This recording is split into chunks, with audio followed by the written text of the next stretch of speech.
Welcome back to the show, everybody. Check out these headlines here. What's going on with crypto and crypto prices? Robinhood expands. El Salvador expanding Bitcoin offerings. China digital yuan. Stellar's Danielle Dixon talks about the Fed report that came in on CBDCs. TA for XRP. XRP could be the wild card. And how about Jeremy Hogan asking the questions that are reflective to the Fed report? And I'm going to ask a question I've asked many times here. Could XRP become the United States central bank digital currency? And I'm going to ask it, and it's 67 cents. Somebody roll that beautiful intro.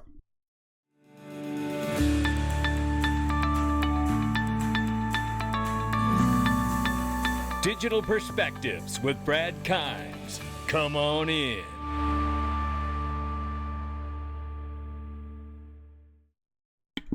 Happy Friday, everybody. Although I don't know what we got to be happy about as far as looking at our portfolio today. $1.797 trillion market cap. It has been bleeding off all day. We're headed towards 12% off on the crypto market cap. It is January 21st, 2022.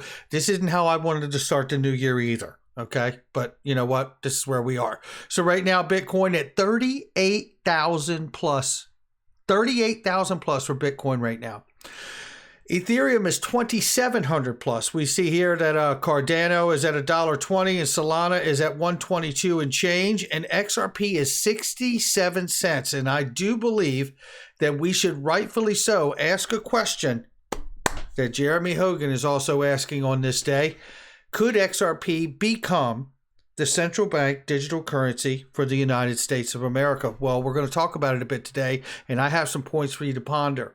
0.6655 is where we're at on the bottom, and 0.7622 on the top. Take a look at this. The numbers are brought to you by purevpn. Ladies and gentlemen, leave no digital trace of your identity online, and you can go right to any one of my description or comment boxes and click right on the link. It'll take you directly to this page. Scroll down, and guess what? 88% off for 5 years, $1.33 a month. You just can't beat it. Make sure you check that out. And all the other links in the description box and comment section. Here we see massive rollout coming here over the next couple years. And then you know what? It won't be rolled out anymore. It'll just be the new normal. How about that? Facebook, Instagram, and Twitter on the verge of introducing over 1 billion users to NFTs. I tell you, and look at here. Why do you suppose Robinhood is letting 1,000 customers test the beta version of its crypto Wen wallets? The move allows Robinhood traders to send and receive to other crypto wallets, gaining access to the wider blockchain and crypto community. You think all of this fancy digital wallet, everybody being able to send everything back and forth like marbles to one another, you think all of this is happening without a stable coin in the public-private world relationship happening that's going to be supervised at a heightened prudential? You think all of this is going to happen without having a central bank digital currency, wholesale or retail? Yeah, you're on planet Xanadu.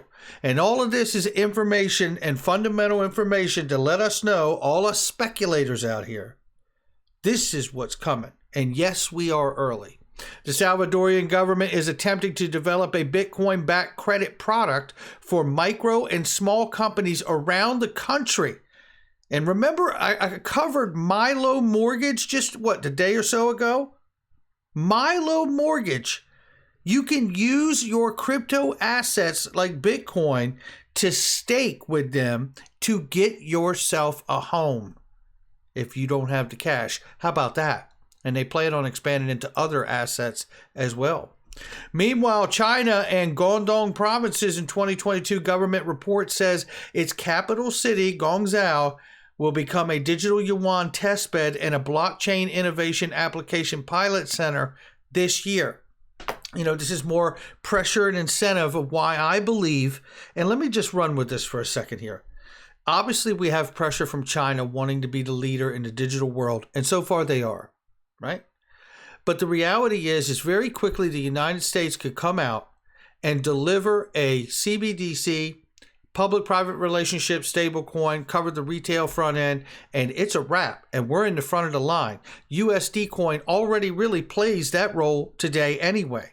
Now, let's take a look at this real quick because we're going to come back to that. This is Danelle Dixon from Stellar. The long-awaited Federal Reserve CBDC discussion paper is out. Her first reaction is that she had hoped that this would be more of a jump forward for central bank digital currency development in the U.S., but it still has us circling back at square one. However, she goes on to say, with any big decisions punted for the time being, as the Fed made it clear, this needs to be a collaborative process with the executive, legislative branches. I'm all for collaboration and want to see more of it. She goes on to say, the considerations they present both for the benefits and the risk of CBDCs are thoughtful, relevant, and even better, they want to address these further by working with the industry. Music to my ears, let's go, she says. As we join the discussion, I'm hopeful that we can push for a quicker next steps and help educate regulators in Congress on the benefits of CBDCs and how we can implement them in a responsible way that helps citizens and reduce inequality, like addressing high cost of cross-border remittances from the U.S. to help individuals and small businesses alike. Now, going on here, this is the case that we're dealing with. We know just recently we had a ruling from the court that has said that we're going to get to see a document, but we don't know how much of it. And I'm sure that the SEC will submit that document that they tried to fight and say was under deliberative process privilege or privilege process. And they have to cough up that document. Now, we were all hoping that Ripple would get more of those documents, but they didn't. So as this plays out, we have to wonder what this will mean. How much will it yield or not for Ripple to move forward and gain even more leverage in this case? Now, I do want to throw out the notion and the understanding that I think it's possible that this case ends with a judgment, and I hope a judgment more than a ruling, and I'm about to tell you why. And I hope I don't put ice water in your veins when I do. If, in fact, XRP is going to be a bridge currency for the world, if, in fact, XRP Ledger is going to be a payment protocol as a decentralized exchange, for which it is, and serve at hosting all of the assets in value and fiat and tokenize this and digitize that for the world, I believe we have to have legal precedent settled at the highest court of the land, which is the Supreme Court. So what I am hoping for is I'm hoping for a judgment from this case, whenever it comes, that is positive for Ripple and XRP and allows us to have clarity, but gives the SEC the right to appeal it. And then it goes to the appeal court. And then hopefully from there, if I understand the process, it can go on to the Supreme Court and have final say of what this new technology is that will host all the value and all the money of the world. Now, I don't mean to suggest that there will be only the protocol of XRP Ledger. I just mean to suggest that understanding that this protocol is really had a private ledger built for central banking system and the financial institutions of the world, built and made to serve for it and has begun doing so already. That suggestion to me says that we could go ahead and say all the money, because on the back end of this, it's all the money. Now, I believe there will be other protocols that can serve to move value as well around the world, just like the many different protocols of the internet. But we've talked about this many times on my show. Could XRP become the US CBDC instead of just developing a digital version of the dollar wholesale back end? Full stop. Check out the questions that Jeremy Hogan talks about here in his comments here. So let's see this real quick. I want to lay this out for you. So Jeremy breaks down here the initial analysis suggests that a potential US CBDC, if one were created, would best serve the needs of the United States by being 1, privacy and protected, 2, intermediated, 3, widely transferable, and 4, identity verified. Question: how does XRP fit into the above 4 needs? Oh, great question, Jeremy Hogan, because I believe it fits perfectly. And, you know, when we look at the idea of the US dollar being the global reserve currency right now, it serves in this manner, right? Right now. But what's the problem in the world with the global reserve currency? It is severely stressed right now. Could it be possible what we're watching with China and Russia and other countries around the world, that what we're actually watching those countries do and central banks is already prepare to switch to a new market infrastructure for payments. We know for a fact Russia and China are doing it because I've covered it here on the channel. Not even up for discussion. Most of those countries are really looked at as adversaries to the United States. So, at the end of the day, wouldn't you want your enemies, for lack of a better word, or counterparts that you need to see do the due diligence and take the actions to join that new market infrastructure? And wouldn't it be the greatest play on earth if you ended up saying, hey, being the United States, we come out last minute, 11th hour, like they always do, now that they've seen everyone else join this new market payment infrastructure, and say, hey, we're going to join it too. And not only are we going to join it, but we're going to catch the escrow every month when it falls out. And we're going to actually control the chips to the new game because we understand how stressed the dollar is in the old game. And this way, the United States never loses control of what could be the global reserve currency, whether it remains the US dollar as a unit of account, and then having sit side by side with XRP that works as an amazing medium of exchange, helping to relieve the spillover shocks of that effect of the Triffin dilemma. That's where we're at on this day right here. So I think Jeremy's asking the right questions. He goes on to say here that he says, I ran out of characters in the question. Dang you, Twitter. He says, but I really meant to ask how XRP or the XRP ledger can facilitate or assist with those needs. My technical understanding is very limited, mind you, and so is mine, Jeremy. But the way I just laid that out, I believe could be a perfect complement to where the United States could really begin to address the issues of the stress on the US dollar while still remaining control and having the power that they've had for all these decades with the US dollar being the global reserve currency, using XRP as a bridge and being in control of, let's say, the escrow each month and catching it like a brand new baby when it's born every single month.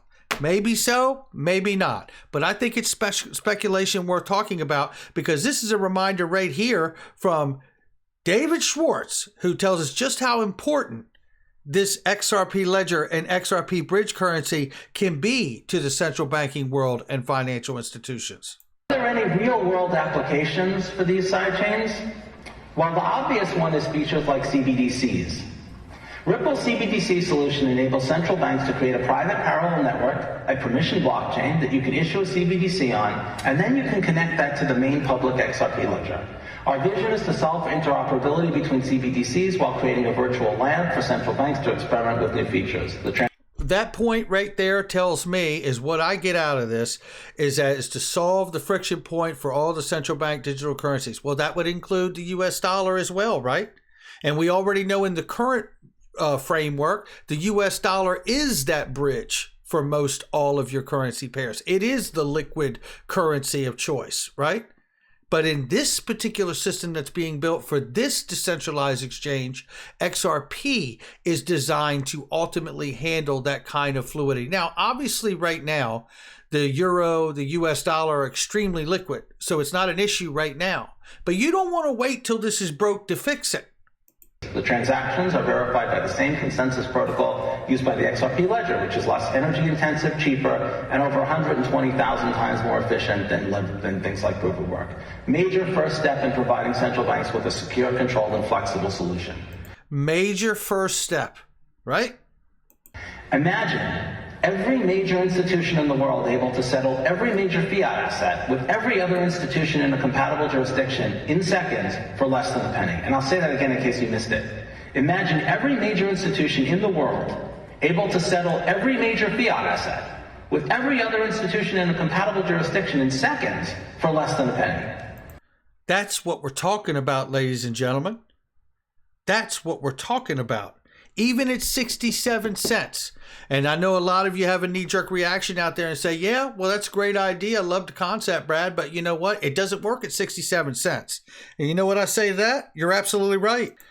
Which is exactly why I believe David Schwartz is talking about the XRP ledger, because at the end of the day, it starts with the XRP ledger, and the central banks and the financial institutions of the world need clarity in this case in order to take the next steps to begin to collateralize the XRP ledger, providing the kind of price, bringing liquidity and utility onto this new decentralized exchange payment protocol. And for the first time, using a digital asset as a true bridge currency for all the money. That's what we're talking about. Taking a look right here, this is Coins Kid right here. Shout out to Coins Kid. He tells us if we break that 51 cent mark, we could be going all the way down to 30 cents again. If it does, Daddy gonna back the truck up. That's what I'm gonna do. I can tell you that right now. Am I ready for Moon? Absolutely. And I know a lot of you are as well. But I tell you this, I know that we don't have clarity yet. I know that this case is not over yet. So for me, there's some of the largest fundamental news in the world that we're still waiting on. That is where we're at today. And that's going to do it for me. Make sure you hit the like and subscribe. Leave a comment below and share with somebody you know. Hit that notification bell so you don't miss a thing. And don't forget to check out all the links in the description box and comment section. They are great products and services I use each and every day. And they are trusted, vetted links. I'll catch all of you on the next one.